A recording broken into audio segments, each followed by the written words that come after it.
자, 설교 제목 한번 해봅니다. 기독교 신앙은 목숨을 거는 신앙입니다. 한 번 더 해봅니다. 기독교 신앙은 목숨을 거는 신앙입니다. 오늘의 본문 말씀은 너무나도 유명한 쉐마 본문입니다. 이스라엘 자손들의 신앙 교육의 대헌장이 또 이스라엘 자손들의 가정 교육의 기초가 되는 쉐마 본문의 말씀입니다. 이스라엘 자손들의 신앙의 기초는 쉐마 본문에 기초하고 있습니다. 쉐마 본문의 말씀은 이스라엘 공동체를 세우는 기초요, 또 이스라엘 자손들의 모든 가정들이 세워지는 가정의 기초이기도 합니다.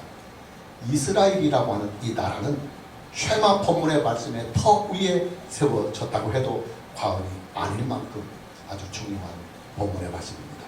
쉐마란 들으라는 말입니다. 본문의 말씀이 이스라엘아 들으라 이렇게 시작을 하고 있지만 히브리어 원문에는 명령함으로 들으라가 앞에 나옵니다. 쉐마, 들으라 이스라엘, 쉐마 이스라엘, 이렇게 히브리어 원문에는 나옵니다. 그래서 쉐마 본문이라고 합니다.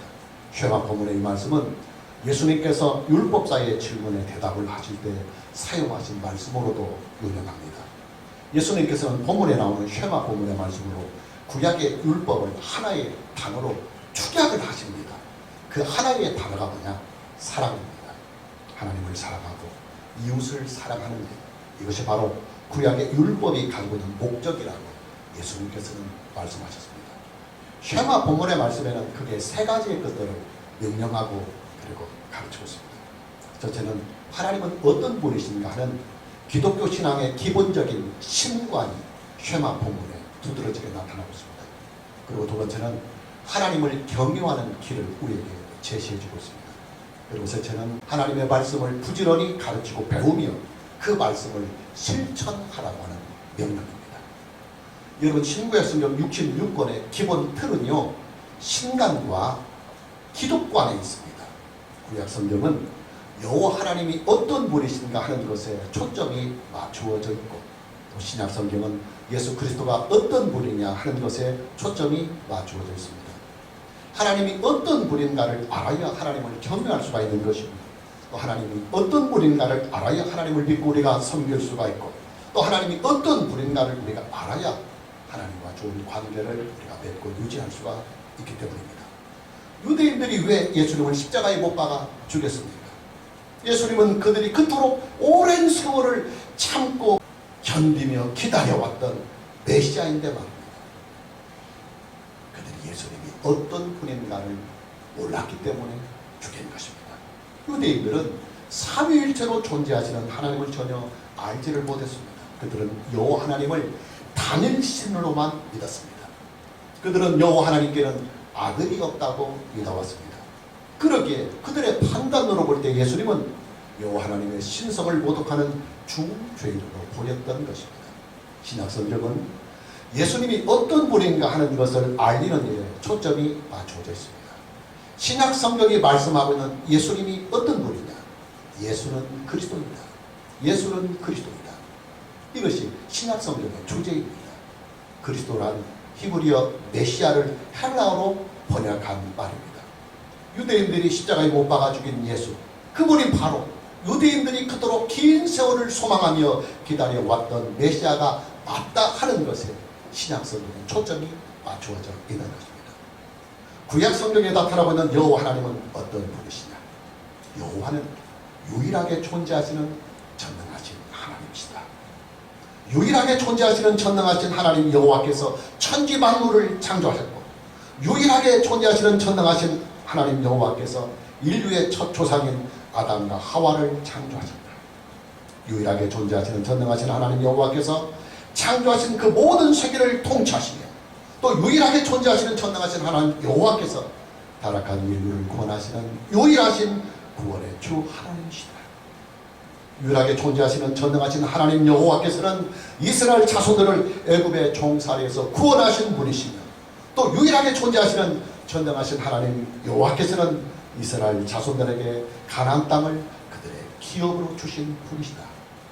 그렇게 인류는 유일하게 존재하시는 전능하신 하나님 여호와 한 분만을 신앙의 대상으로 삼아야 하는 것이며, 특히 이스라엘 자손들은 유일하게 존재하시는 전능하신 하나님 여호와를 경외하며 하나님의 말씀에 순종을 해야 한다고 하는 것이 구약 성경의 큰 기본 틀이 됩니다. 우리는 이미 성경 안에서 십계명을 만났었습니다. 출애굽기 20장을 통해서도 십계명을 만났고 또 신명기 5장을 통해서도 다시 십계명을 만났었습니다. 십계명은 하나님께서 인류에게 주신 기본법입니다. 우리나라의 헌법과도 같은 것입니다. 십계명에 나타나고 있는 하나님은 어떤 분이시다?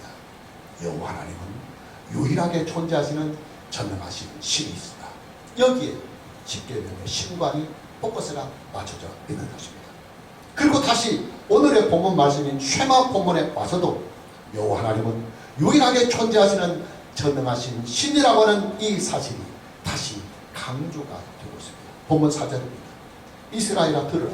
우리 하나님 여호와는 오직 유일한 여호와이시다. 무슨 말이냐? 구약 성경은 유일하게 존재하시는 전능하신 하나님 여호와, 그분을 우리에게 알리는 일이에요. 기초가 되고 터가 되고 있다는 사실입니다. 지금도 그렇지만 고대 사회는 신관이 지금보다 훨씬 더 조잡했습니다. 일단 고대 사회는 유일신에 대하여 이해를 못했습니다. 고대 사회는 다양한 신들이 존재한다고 그들은 믿었습니다. 하늘에는 하늘을 주관하는 신이 따로 있고 땅에는 땅을 주관하는 신이 따로 있고 또 바다에는 바다를 주관하는 신이 있다고 그들은 믿었습니다. 비를 주관하는 신이 따로 있고 불을 주관하는 신이 따로 있고 농사를 주관하는 신이 따로 있고 가축을 주관하는 신이 따로 있다고 그들은 믿었습니다. 고대 사회는 태양신이 따로 존재하고 달신이 따로 존재하고 별신이 따로 존재한다고 그들은 믿어왔습니다. 고대 사회는 사람이나 가축들의 생산을 주관하는 신이 따로 존재한다고 믿었고 전쟁을 주관하는 신이 따로 존재한다고 그들은 믿었습니다. 특히 고대 사회는 이 세상에서 일어난 모든 전쟁을 신들끼리의 싸움이라고 그들은 판단했습니다. 그렇기 때문에 고대 사회의 모든 전쟁에서는 제사장이 제사를 드리면서 주수를 펼치는 일들이 비일비재했습니다. 민수기에 나오는 발람의 사건이 바로 그런 배경에서 나오는 사건입니다. 자, 그런 고대 사회의 종교적인 배경을 안고 있는 모세 시대에서 하나님께서는 모세를 통해서 이스라엘 자손들에게 이렇게 말씀하고 선포하십니다. 다시 본문 4절입니다. 이스라엘아 들으라. 우리 하나님 여호와는 오직 유일한 여호와이시니. 이스라엘 자손들이 신앙의 대상으로 믿고 있는 여호와 하나님은 여러 신들 중에 하나의 신이 아니라 유일하게 존재하시는 단 한 분의 신이요 전능하신 하나님이라고 하는 이 사실을 선포하고 있는 것입니다. 더더욱 유일하게 존재하시는 그 하나님은 스스로 존재하시는 신이시며 전능하신 신이라고 하는 이 사실을 말씀하고 계십니다. 자, 이렇게 말하면 기독교의 비판적인 사람들은 이렇게 빈정을 부립니다. 야, 그거야 너희들끼리 주장하는 얘기고 다른 종교도 다 신들이 존재한다고 다 주장하고 있다. 그러나 여러분, 여호와 하나님만이 유일하게 존재하시는 전능하신 신이라고 하는 이 사실은 기독교의 입장에서 주장하는 일이 전혀 아닙니다. 기독교의 신앙에서만 받아들일 수 있는 제한적인 사실이 아닙니다. 이미 역사 속에서 충분하게 입증이 되고 충분하게 증명이 된 사실입니다. 아주 중요한 말이에요. 자, 다시 지난 주안들 속에 만났던 성경의 말씀들을 다시 우리가 기억을 해봅니다. 여러분, 하나님께서 유일하게 존재하시는 전능하신 하나님이라고 하는 이 사실을 인류가 그리고 역사 앞에 본격적으로 하나님께서 나타나시고 말씀하신 때가 언제냐면 십계명을 통해서, 신의 사건을 통해서 역사와 인류 앞에 공식적으로 나타내셨습니다.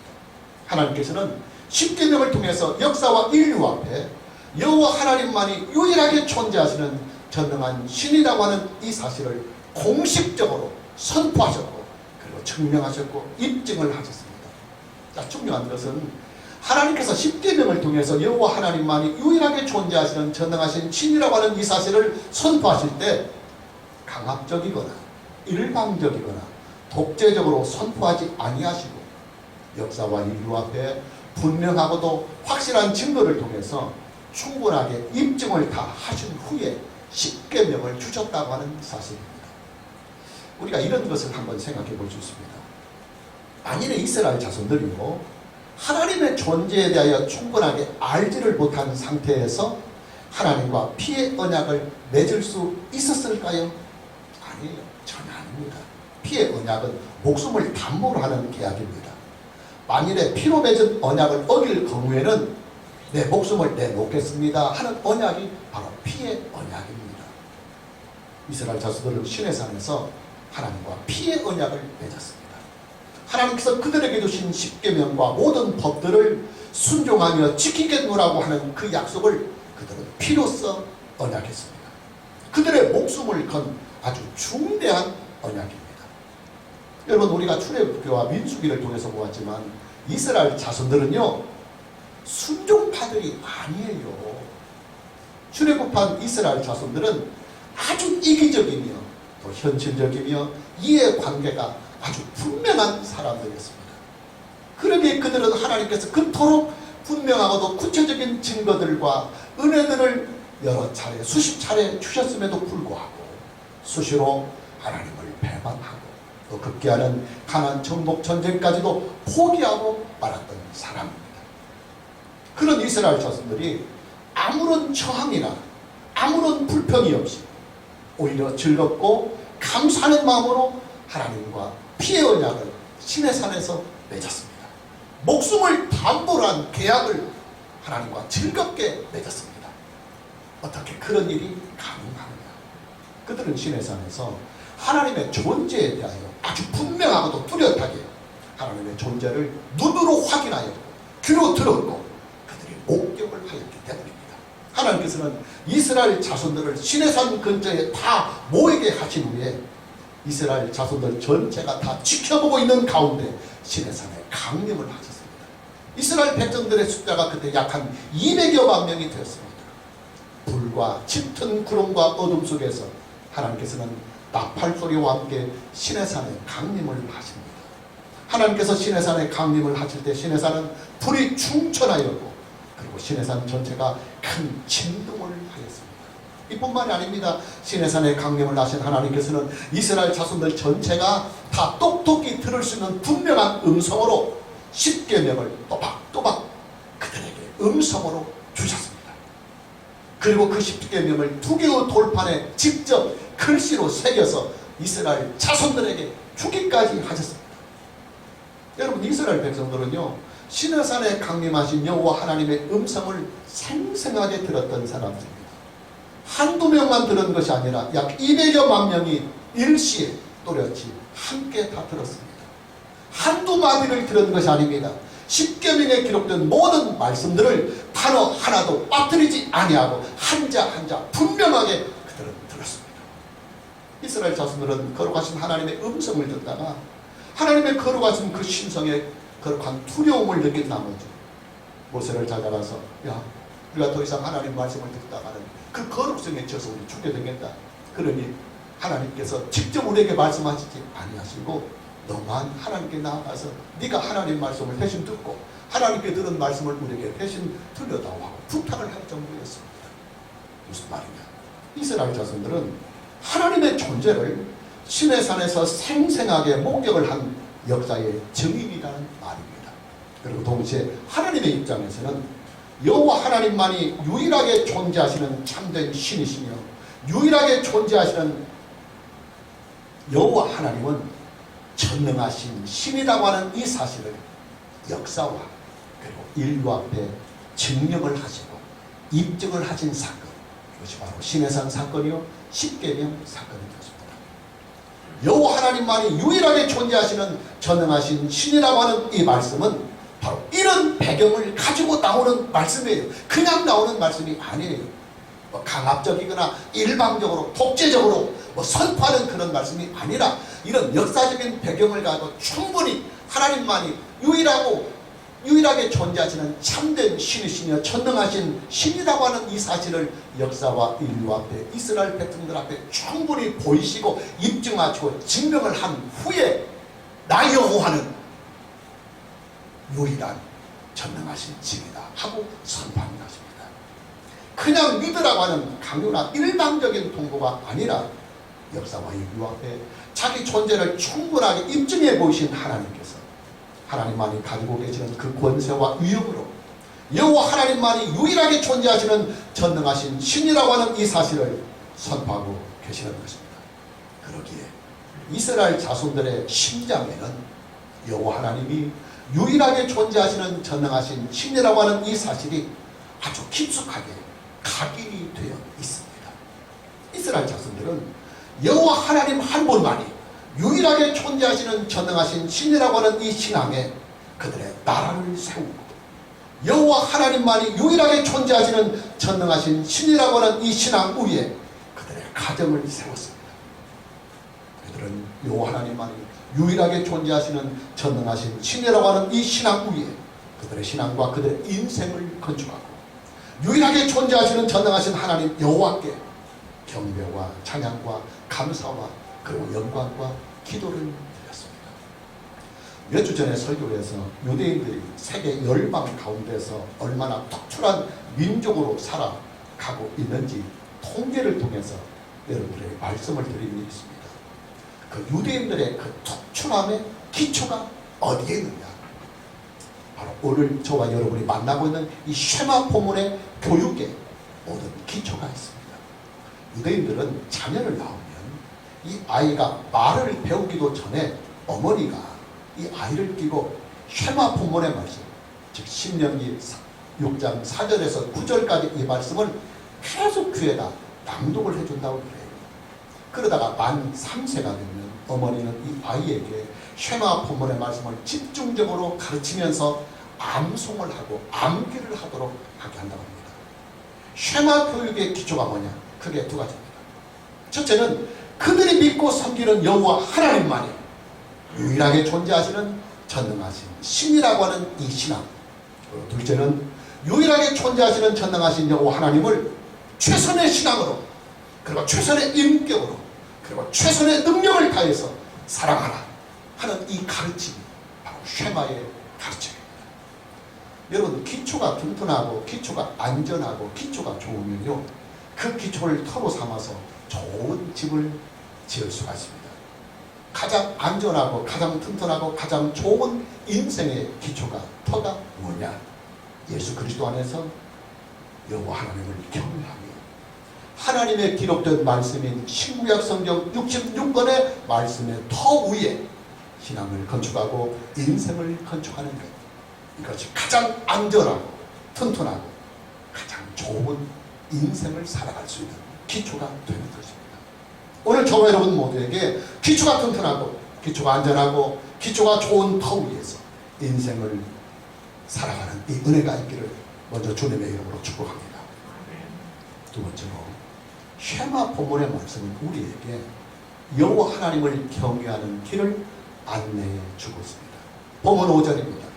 너는 마음을 다하고 뜻을 다하고 힘을 다하여 네 하나님 여호와를 사랑하라. 지구상에서 가장 매력이 있고 그리고 가장 선하고 좋은 단어 하나를 뽑으라면 누구나 다 사랑이라고 하는 이 단어를 뽑을 것입니다. 사랑이라고 하는 이 단어는 인간이 사용하고 있는 모든 언어들 가운데서 가장 온전하고 가장 선하고 가장 좋고 가장 축복된 단어요 언어입니다. 쉐마 본문은 우리에게 여호와 하나님을 경외하는 길을 어떻게 제시해주고 있느냐?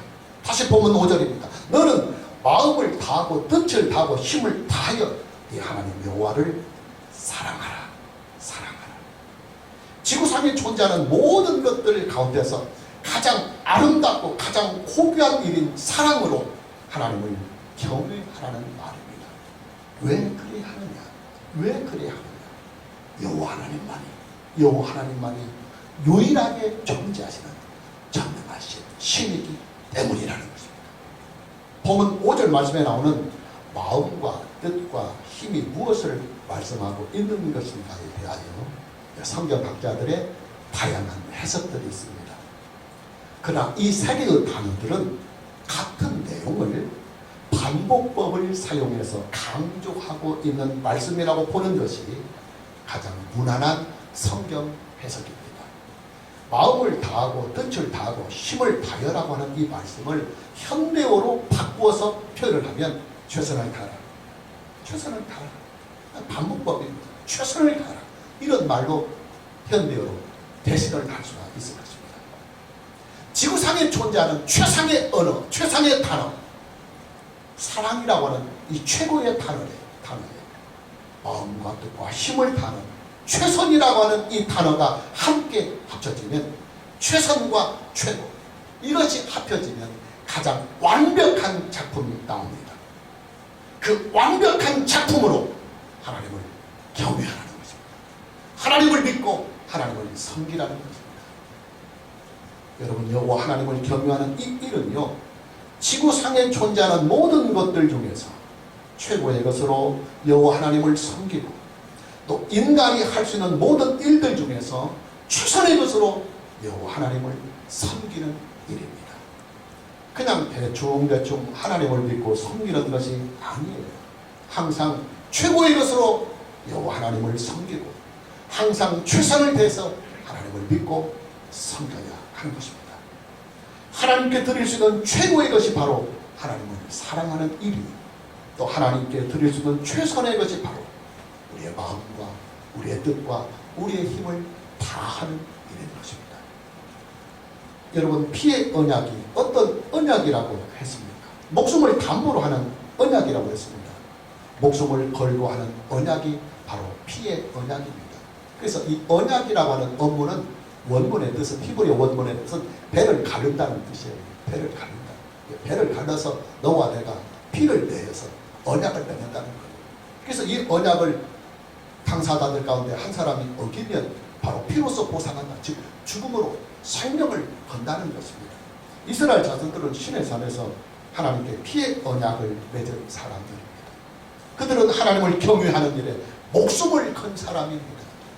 당연히 그들은 여호와 하나님을 경외할 때 항상 최고의 것으로 하나님을 경외하고, 또 항상 최선의 것으로 하나님을 경외해야만 하는 것입니다. 바로 그 신앙을 유대인들은 어려서부터 이 쉐나 본문을 통해서 아이들이 말을 배우기도 전에 이 말씀을 가장 먼저 알게 되고 듣게 되고, 말을 하면서부터는 이것을 암송하게 되고, 그리고 평생을 살면서 이 말씀 안에서 그들의 인생을 털을 세워 가는 것입니다. 이것이 유대인들은 세계에서 가장 특출한 민족으로 존재하는 기초가 되고 있는 것입니다. 기독교 신앙은 목숨을 걸고 하는 신앙입니다.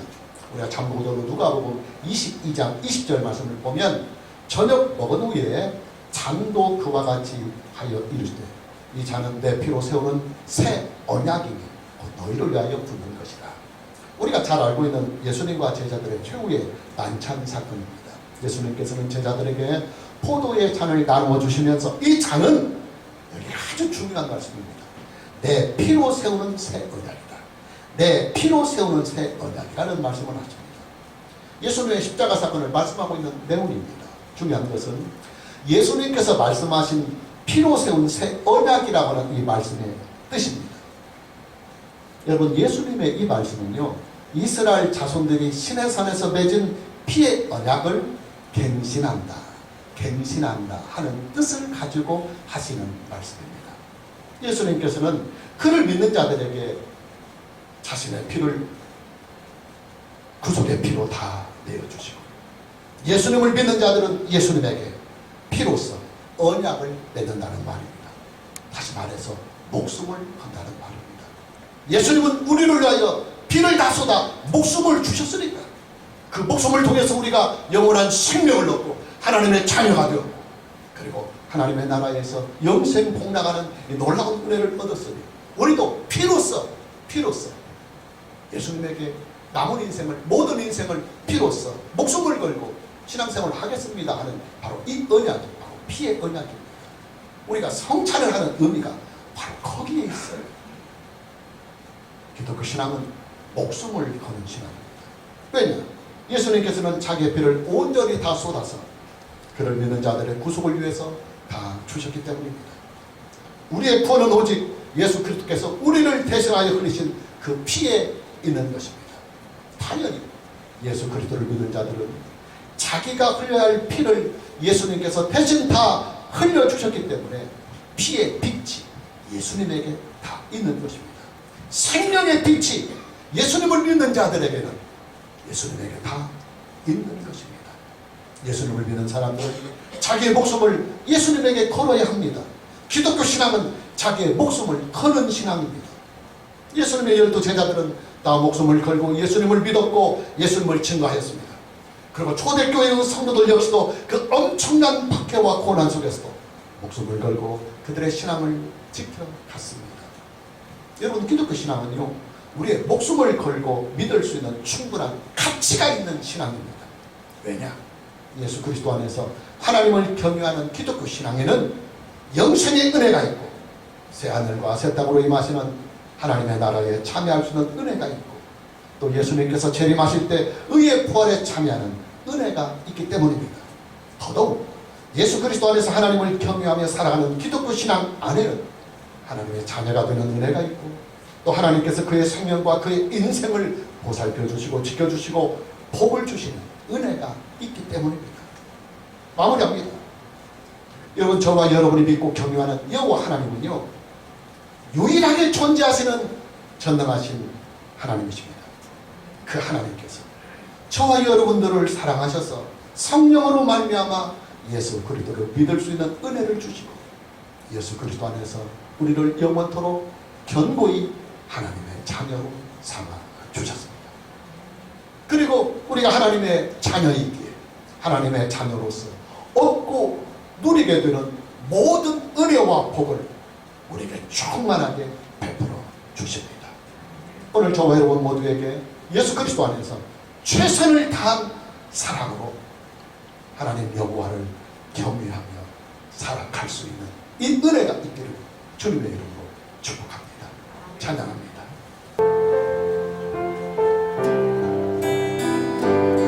이제 내가 살아도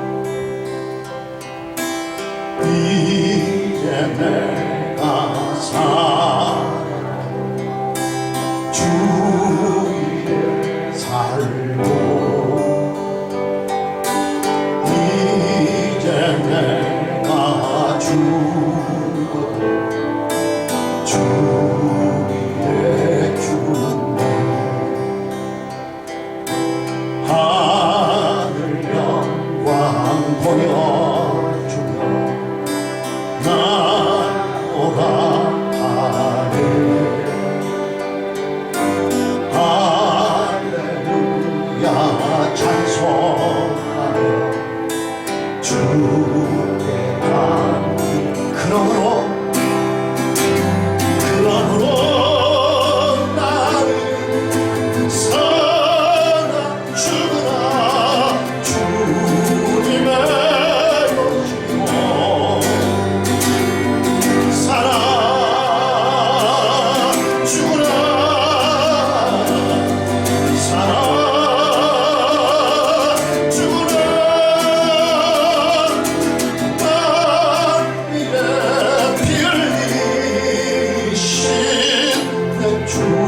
난 뭐라 하네.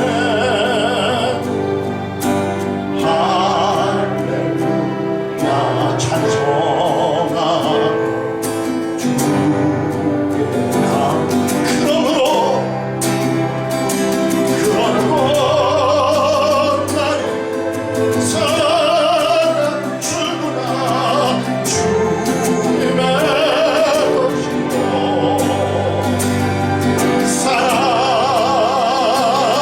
사랑주구나.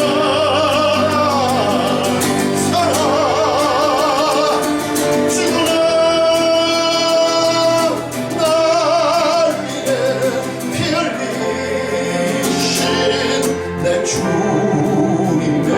2절 다시 고백합니다.